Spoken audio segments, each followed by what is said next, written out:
My name is Ethan Calloway. I'm 26 years old, born and raised in Manchester, England, a city where the sky is usually gray and people learn early how to hide what they're feeling. This is the story I've never told anyone. I call it, I was joking. She looked into my eyes and said, I'm serious. It started in a conference room that smelled like burnt coffee and dry erase markers. I worked as a project coordinator for a mid-sized tech consultancy in the city center. Glass walls, artificial plants, managers who said, we're a family, but measured your worth in billable hours. I was good at my job, organized, reliable, forgettable. The kind of guy who blended into meetings and sent follow-up emails that no one thanked him for. She walked in on a Thursday morning. Ava Whitmore. She wasn't new to the company. She'd just been promoted. Senior strategy lead. 34. Sharp navy blazer. Hair tied back like she didn't have time for distractions. There was something controlled about her, like every word had to pass inspection before leaving her mouth. She became my direct supervisor. The first few weeks were strictly professional. She corrected my slides without raising her voice. She asked questions that cut straight through excuses. She didn't flirt. She didn't linger. But sometimes, when everyone else filed out of meetings, her eyes would stay on me half a second too long. It made my chest feel tight. One evening, we stayed late to prepare for a major client pitch. The office emptied out, lights dimming automatically in sections, until it felt like we were the only two people left in the building. You're quiet, Ethan, she said, reviewing the proposal. I've learned it's safer that way. She looked up. Safer from what? I shrugged. From saying the wrong thing. A faint smile touched her lips. And what would the wrong thing be? I don't know what came over me. Maybe it was exhaustion. Maybe the way her sleeves were rolled up, revealing pale skin against the fluorescent light. Maybe it was the fact that my girlfriend at the time, Chloe, hadn't answered my messages all day.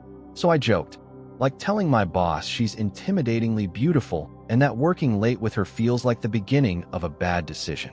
I expected her to laugh, to roll her eyes, to remind me about HR policies. Instead, she held my gaze. The room felt smaller. I'm serious.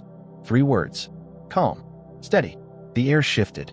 My heartbeat became loud enough to drown out the hum of the computers. Ava, I started, half smiling, hoping to reset the moment. I was joking.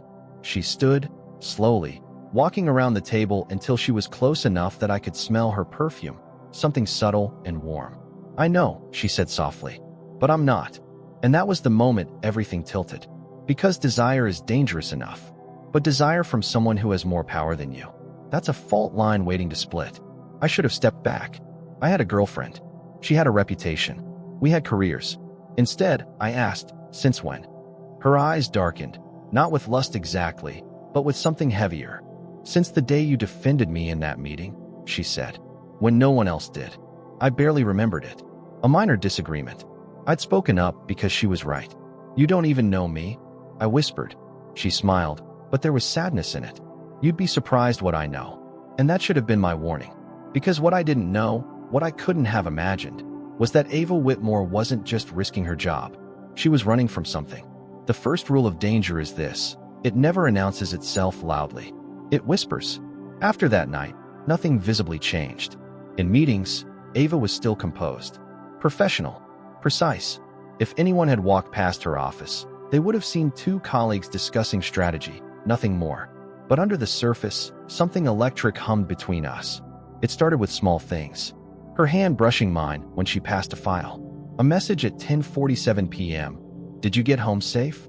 Another at 12:03 a.m. I can't sleep. I told myself it was harmless. Chloe noticed first. You're distracted, she said one Sunday afternoon, sitting across from me at her parents' dining table. Her father was talking about mortgages. Her mother was asking when we'd make it official. I felt like a prop in someone else's future. I've just got a big project, I muttered. She studied me. It's more than that. Maybe it was. Chloe and I had been together 3 years. Comfortable. Predictable. We'd survived university, bad flats, tight budgets. But comfort can turn into quiet suffocation. With Ava, everything felt sharp. Awake. One evening, after a brutal client rejection, Ava called me into her office. She closed the door. You handled that well, she said. I didn't. We lost the account. We lost the account, she corrected gently. Not you. The distinction hit deeper than it should have. Why do you care so much? I asked. She hesitated. For the first time, she looked uncertain. My ex-husband used to say I didn't know how to care about anything, she said. That I only cared about winning. I blinked. Ex-husband. Yes. The words settled heavy between us. He left 2 years ago, she continued. After a public fight at a company gala. Very humiliating. Why? She looked at me then, really looked at me. Because he thought I was having an affair. The irony made my stomach twist. And were you? I asked quietly. Her jaw tightened. No. A beat passed. But he was, she added. That was the first crack in her armor. She moved closer, resting against the edge of her desk. I spent years trying to prove I was loyal, she said. Faithful. Worth staying for. And now? I asked. Now I don't want to beg anyone to stay. The room felt heavy again, like that first night. Ava, I whispered, this is complicated. Everything worth feeling is. Then she did something that made my pulse stumble. She reached up and touched my cheek. Not seductively, almost gently. I don't want to ruin you, she said. Then don't, I replied, though I wasn't sure which of us I was trying to convince. What I didn't tell her was that my family already saw cracks forming. My older brother, Liam, cornered me at a pub 2 nights later. You look different, he said, studying me over his pint. How? Like you're standing on the edge of something. I laughed it off. Work stress. Just don't blow up your life chasing adrenaline, he warned. But it wasn't adrenaline.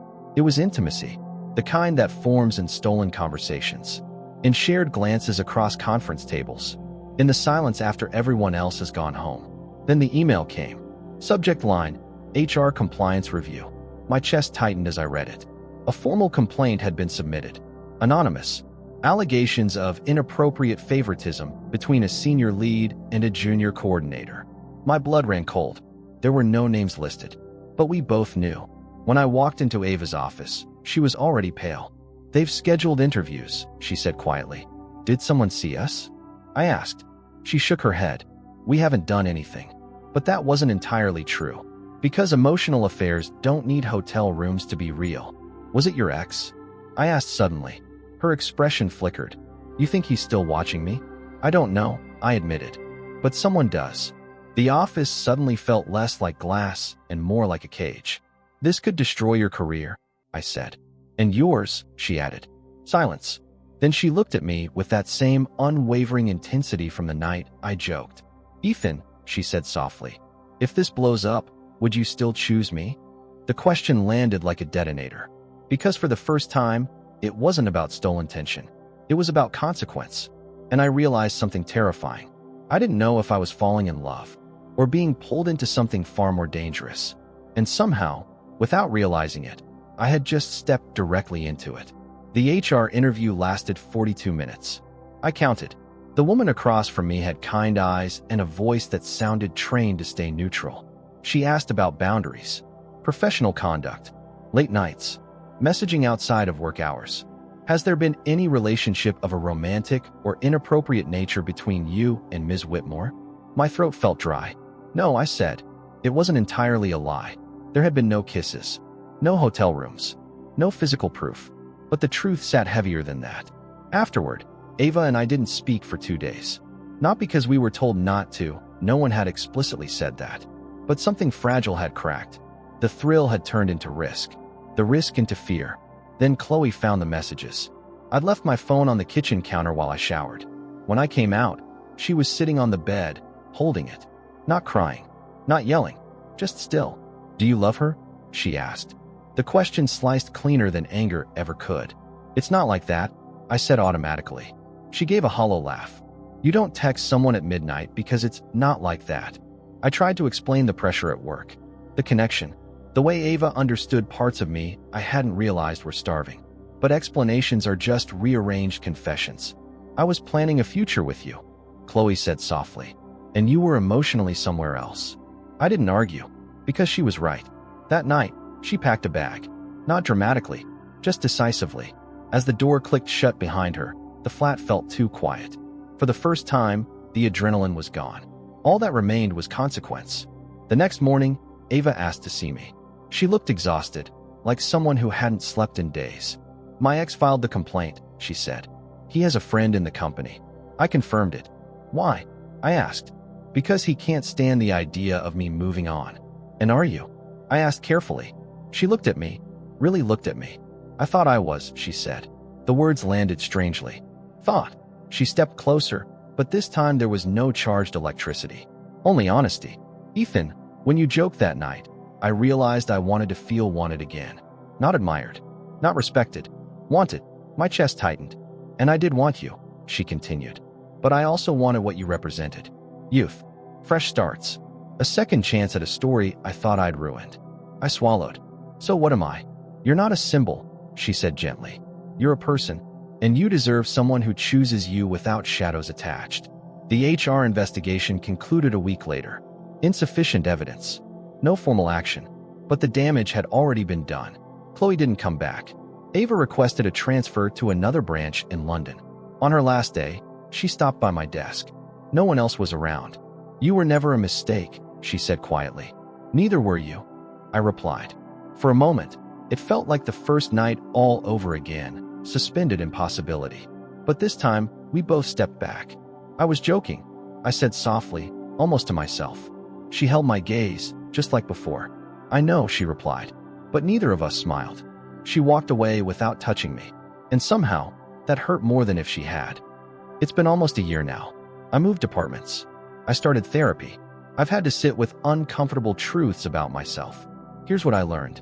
Sometimes the most dangerous relationships aren't the ones built on lust. They're built on unmet needs. I wasn't in love with Ava. I was in love with the version of myself I felt when she looked at me like I mattered. And that's a fragile foundation to build anything on. If I could go back to that conference room, the burnt coffee, the fluorescent lights, I wouldn't change the joke. But I'd change what happened after she said, I'm serious. Because love isn't about who makes your pulse race in secret. It's about who you can stand beside in the daylight, without fear, without hiding, without someone else getting hurt in the shadows. And if there's one thing I know now, it's this. Desire can feel like destiny, but integrity is what lets you sleep at night.